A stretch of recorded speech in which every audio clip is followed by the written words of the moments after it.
Hello everyone, welcome to Luniyal classes. Students, जैसा कि आपको पता है हमारा ज्योग्राफी का चैप्टर 4 एग्रीकल्चर चल रहा है, जिसके लास्ट वीडियोस में हमने बात की थी types of farming, cropping pattern of India and major crops. Major crops में हमने फूड ग्रेन्स की बात की थी।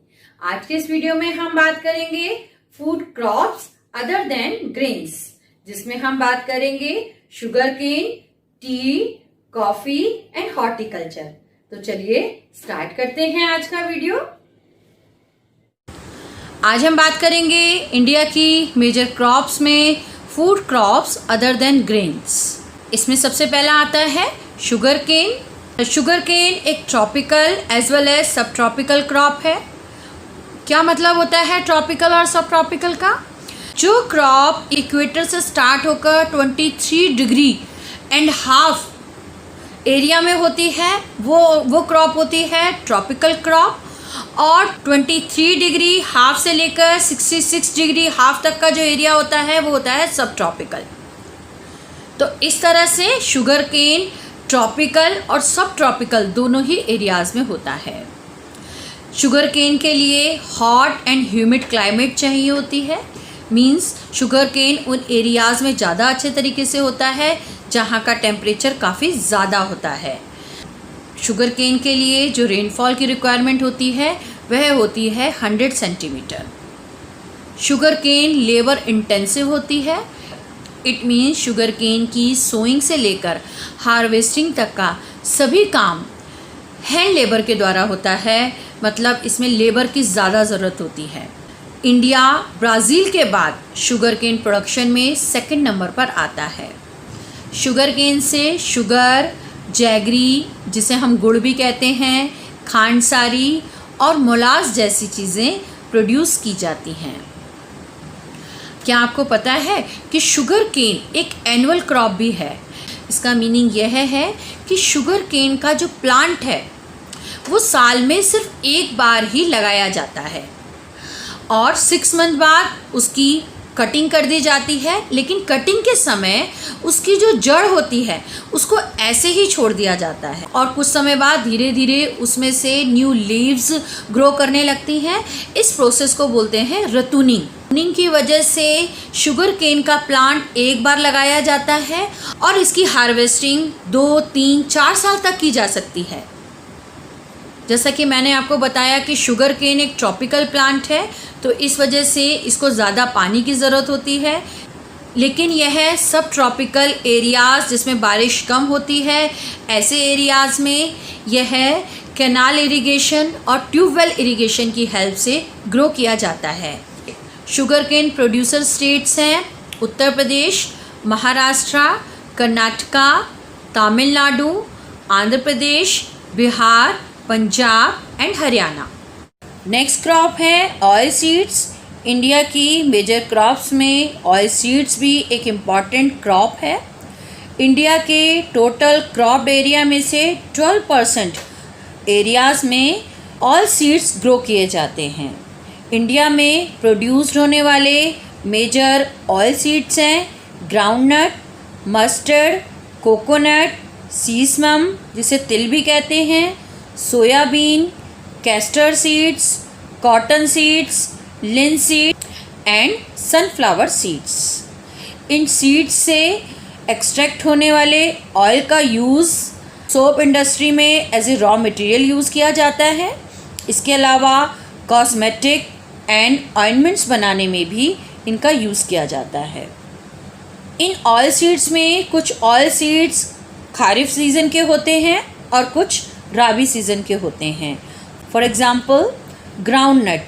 ग्राउंडनट एक खारिफ क्रॉप है। ग्राउंडनट का प्रोडक्शन इंडिया में सबसे ज़्यादा गुजरात में होता है। इसके बाद आंध्र प्रदेश, तमिलनाडु इसके मेजर प्रोड्यूसर स्टेट्स हैं। अगर हम बात करें लिनसीड और मस्टर्ड सीड्स की, तो यह एक राबी क्रॉप है। सीसमैन एक खारिफ क्रॉप है।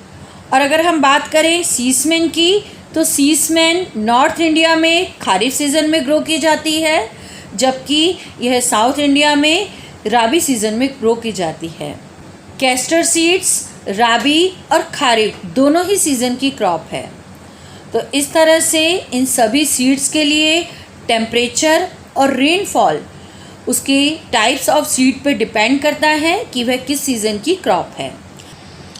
आपकी स्क्रीन पर कुछ इमेजेस दिखाई दे रही हैं। इसमें सबसे पहले है ग्राउंडनट ऑयल, जिसे हम मूंगफली का तेल भी कहते हैं, मस्टर्ड ऑयल जिसे हम सरसों का तेल भी कहते हैं, सनफ्लावर ऑयल जिसे हम सूरजमुखी का तेल भी कहते हैं, और लास्ट में है सोयाबीन ऑयल। यस, ये वही सोयाबीन ऑयल है जिसके कंटेनर्स आपके घर में भी देखने को मिलेंगे। इन सभी तरीके के ऑयल्स को इस टाइप के कंटेनर्स में पैक करके मार्केट में सेल किया जाता है। इसी वजह से ऑयल सीड्स भी एक कैश क्रॉप है। नेक्स्ट क्रॉप है टी। टी एक प्लांटेशन क्रॉप है। क्या होता है प्लांटेशन क्रॉप? ये हमने अपने लास्ट वीडियोस में भी डिस्कस किया था कि प्लांटेशन क्रॉप उस क्रॉप को कहते हैं जिसमें सिंगल क्रॉप को एक लार्ज एरिया में ग्रो किया जाता है, और टी भी प्लांटेशन क्रॉप का एक एग्जाम्पल है। टी को बेवरेज क्रॉप भी कहते हैं क्योंकि हम इसे लिक्विड फॉर्म में कंज्यूम करते हैं। टी हमारे इंडिया में ब्रिटिशर्स ने इंट्रोड्यूस की थी। टी एक ट्रॉपिकल एज वेल एज सब ट्रॉपिकल प्लांट है। टी की क्रॉपिंग के लिए फर्टाइल वेल ड्रेन्ड सॉइल होनी चाहिए। इट मीन्स टी उन एरियाज़ में होती है जहाँ पर वाटर लॉगिंग नहीं होती है, मीन्स पानी रुकता नहीं है, रेन आती है और वाटर ईजिली जो है फ्लो कर जाता है। अगर कहीं वाटर लॉगिंग होगी तो टी का प्लांट ख़राब हो जाता है। इस वजह से टी के लिए एक फर्टाइल वेल ड्रेन्ड सॉइल की ज़रूरत होती है। ये सॉइल में ह्यूमस की क्वांटिटी ज़्यादा होनी चाहिए। इसके अलावा टी की बुशेस के लिए warm and moist free climate होना चाहिए। और सबसे इम्पॉर्टेंट चीज़ जो टी क्रॉपिंग की है वह यह है कि टी की क्रॉपिंग के लिए चीप और स्किल्ड लेबर की ज़रूरत होती है। इट मीन्स टी भी एक लेबर इंटेंसिव फार्मिंग है। इसकी ग्रोइंग के लिए या इसकी क्रॉपिंग के लिए बहुत ज़्यादा लेबर की ज़रूरत होती है।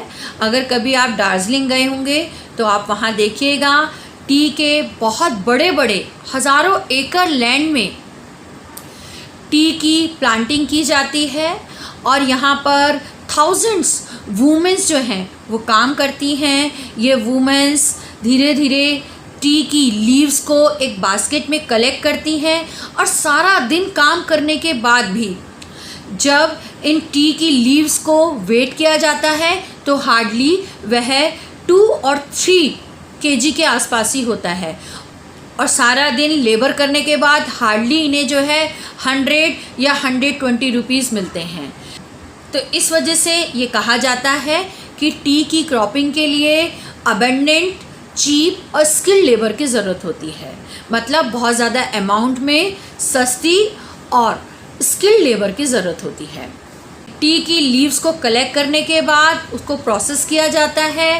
प्रोसेसिंग के बाद उसकी पैकेजिंग की जाती है, और पैकेजिंग के बाद उसको इंटरनेशनल मार्केट में सेल किया जाता है। इंडिया में हमें मार्केट में जो टी अवेलेबल है वो मोस्टली 2nd और 3rd ग्रेड की होती है, जबकि जो 1st ग्रेड की या सबसे बेस्ट क्वालिटी की जो टी होती है उसे इंटरनेशनल मार्केट में सेल किया जाता है, जिसकी वजह से टी को कैश क्रॉप भी कहा जाता है।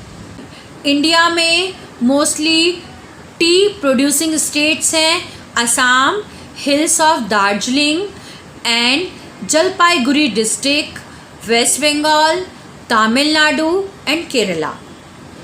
वर्ल्ड में इंडिया सबसे ज़्यादा टी प्रोड्यूसर और टी एक्सपोर्टर कंट्री माना जाता है। नेक्स्ट है कॉफ़ी। कॉफ़ी भी एक प्लांटेशन क्रॉप का एग्जाम्पल है। कॉफ़ी का प्रोडक्शन भी टी के प्रोडक्शन की तरह लार्ज एरिया में किया जाता है। इंडिया का कॉफ़ी प्रोडक्शन वर्ल्ड में 4% है। मींस जितनी भी वर्ल्ड में कॉफ़ी प्रोड्यूस होती है उसका 4% पार्ट जो है इंडिया में प्रोड्यूस होता है। इंडिया की कॉफ़ी वर्ल्ड फेमस है क्योंकि इंडिया की कॉफ़ी की क्वालिटी बहुत अच्छी होती है। इंडिया में अरेबिक वैरायटी की कॉफ़ी प्रोड्यूस की जाती है और यह कॉफ़ी हमारे यहाँ यमन से आई थी। यह क्वेश्चन भी आपके एग्ज़ाम में कभी कभी आ जाता है। इंडिया में सबसे ज़्यादा जो कॉफ़ी प्रोड्यूस की जाती है वह है कर्नाटका का बाबा बुडन हिल्स। इसके अलावा अब और भी एरियाज़ में कॉफ़ी का प्रोडक्शन हो रहा है, जिसमें है नीलगिरी इन कर्नाटका, केरला, तमिलनाडु। कॉफ़ी की प्रोडक्शन के लिए भी फर्टाइल और वेल ड्रेन्ड सॉइल की ज़रूरत होती है। नेक्स्ट जो नॉन ग्रेन क्रॉप है वह है हॉर्टिकल्चर। हॉर्टिकल्चर में हम फ्रूट्स एंड वेजिटेबल का प्रोडक्शन करते हैं। इंडिया में tropical as well as temperate fruits produce किए जाते हैं। इंडिया में प्रोड्यूस होने वाले मोस्टली स्टेट्स हैं mango of Maharashtra, Andhra Pradesh, Uttar Pradesh and West Bengal, orange of Nagpur and Cherrapunji, bananas of Kerala, Mizoram, Maharashtra and Tamil Nadu, lychee and guava of Uttar Pradesh and Bihar, pineapple of Meghalaya, grapes of Andhra Pradesh and Maharashtra, apples, pears, apricot and walnuts of Jammu and Kashmir and Himachal Pradesh. इसके अलावा India में world की 13% vegetable का भी production किया जाता है। India में वैसे तो सभी तरीके की वेजिटेबल प्रोड्यूस होती हैं, लेकिन इसमें सबसे ज़्यादा प्रोड्यूस होने वाली वेजिटेबल्स हैं P, cauliflower, onion, cabbage, tomato, brinjal and potato. तो ये थी हमारी food crops other than grains. Next video में हम बात करेंगे नॉन फूड क्रॉप्स, जिसमें हम बात करेंगे रबर, कॉटन एंड जूट की। बने रहिए मेरे साथ मेरे नेक्स्ट वीडियो में। Thank you so much.